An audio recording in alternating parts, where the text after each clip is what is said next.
If you've been in the boot world a while, you've likely heard of Truman Boot Company.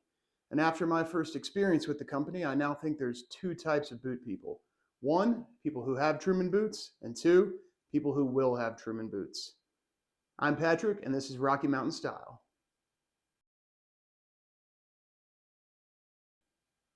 If you're just interested in watching the unboxing and my impressions during that phase, please just go to this timestamp here and you can skip all this front matter. However, I would like to talk a little bit about Truman as a company and my first experience with them while buying these boots. Truman started handmaking boots in 2014 in rural Pennsylvania. During this growth phase, they realized there wasn't quite the workforce they needed in Pennsylvania, and they were having trouble attracting, skilled boot makers to the area. So they picked up and moved across the country to Boulder, Colorado, where they continued their growth. Unfortunately, they're not in Boulder anymore. It's right up the road from me, so that'd be kind of cool. But after a while in Boulder, they realized that perhaps they didn't want that to be their long-term home for the rest of the company's life. So they picked up again and moved even further west to Eugene, Oregon, which is where the founders are originally from. So it naturally made sense for them to come home. They've been handmaking boots there since, and from what I can tell, they would likely probably want to stay in Eugene. So pretty cool there. Another random bit of trivia about the company: Truman is the name of the border collie that you see in the logo for the company. So that's pretty cool as well, because who doesn't love a good doggo? So why did I pick the Ship's Biscuit Waxy Kudu over all the other cool types of boots that Truman has? Well, there's a couple main reasons. One, I just really like this Eugene regrind sole. The speckles in it, the randomness, the fact that if it's dirty, it's not even going to look dirty. I just thought it was really cool. I like that it's not black or white like most boot soles are these days, depending on what they are.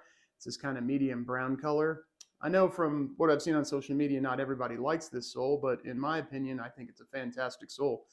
And after a few days of wear, it's also extremely comfortable. So I'm happy with my choice there. Another reason why I picked this particular boot is because I've already got many boots with different shades of brown, but I don't have anything that's very, very light. And although this technically is a shade of brown, it's so light that it almost acts white, or could act gray if you needed it to, depending on the outfit you're wearing and what sort of complementary colors you have. So I thought it'd be neat to make some cool outfits out of this particular color. And then the third reason why I picked this boot is the Kudu leather itself. So Kudu's kind of always been on my radar for the last couple of years because of the Grant Stone Storm Kudu boot, which I thought was awesome. That's the first time I saw a boot with Kudu applied for the boot, and the scars that you see on the hide, it sort of tells what the animal's been doing for its life. I think that's really cool.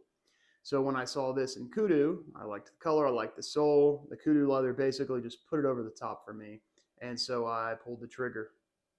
My initial impressions wearing this boot for 2 full days are first and foremost that the 79 last from Truman, it seems like it was made for me specifically.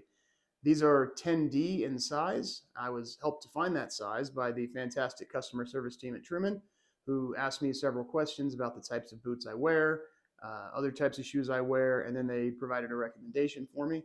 Turns out that's spot on. After 2 days, I can honestly say these are the most comfortable boots I've ever owned. Even without a prolonged break-in period, they're definitely the most comfortable, and I think they'll probably just get a little better from here.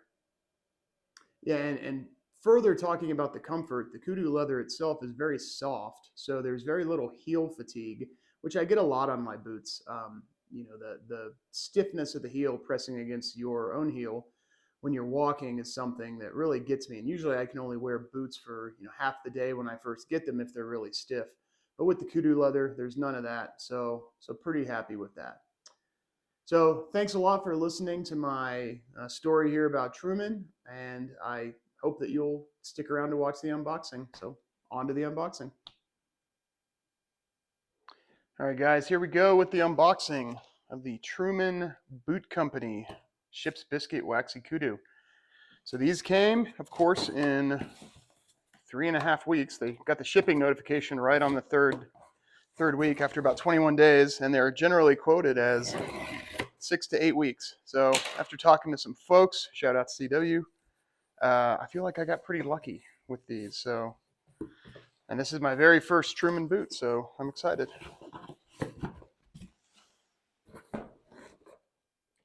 Cool dog. Looks like a good doggo. Made in the USA. What do we have? Okay, nothing about the model on the boot. Lasting quality. All right, sounds good. Cool. All right, looks like we got a couple different laces in here. So some leather laces, dark brown. Nice.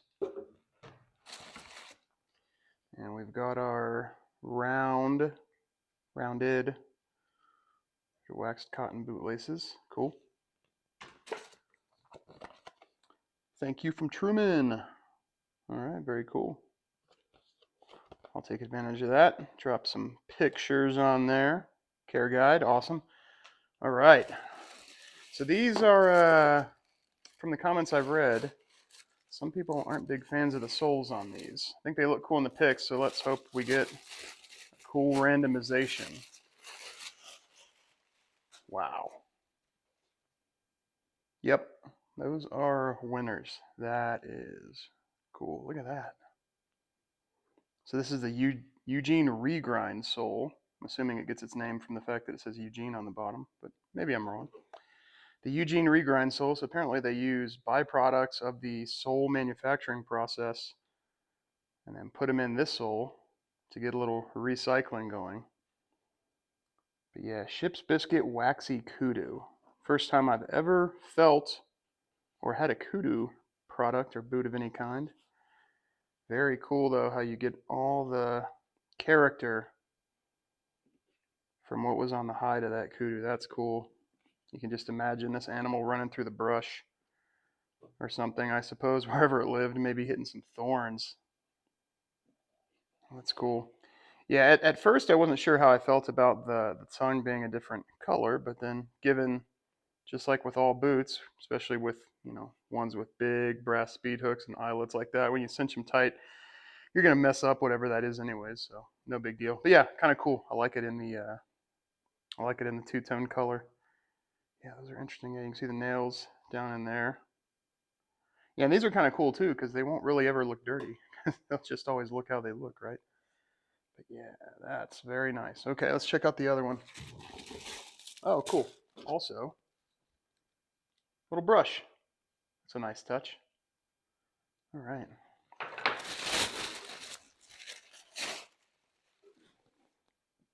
All right. Looks good. So I got these in 10D. After talking with the Truman folks about sizing, I decided on 10D. I'm a 10 in most Thursday boots, although 10.5 in the Diplomat. I got a 10E in my Grantstone Diesels. That's just because they didn't have a 10.5D when I was buying them, so I got a 10E, and those fit pretty well. I don't have any Iron Rangers, but the one time I tried them on, I was actually a 9.5 in those. So yeah, that's interesting. Yeah, interesting variation there. Yeah, this one has less vertical marks. There's some marks there, some horizontal ones. Big vertical one there. Oh, that's pretty cool, guys. Yeah, and I've heard Kudu is a very, very resilient leather, but soft and easy to break in. So I'm hoping that's the case. All right, so I went ahead and threw on one of each of the different types of laces. So there is the leather lace. I guess it looks kind of black to me. Maybe it's really dark brown, but it looks black. All right, so there's those. Pretty cool. And then the brown, medium brownish cotton waxed roundish laces. I think that looks pretty good too. So I'll probably put both of them on and figure out which ones I think are better. But let me know which ones you think look better in the comments. All right, well, let me know if you have any questions down in the comments. And really appreciate you guys taking time to watch the video. Thanks a lot.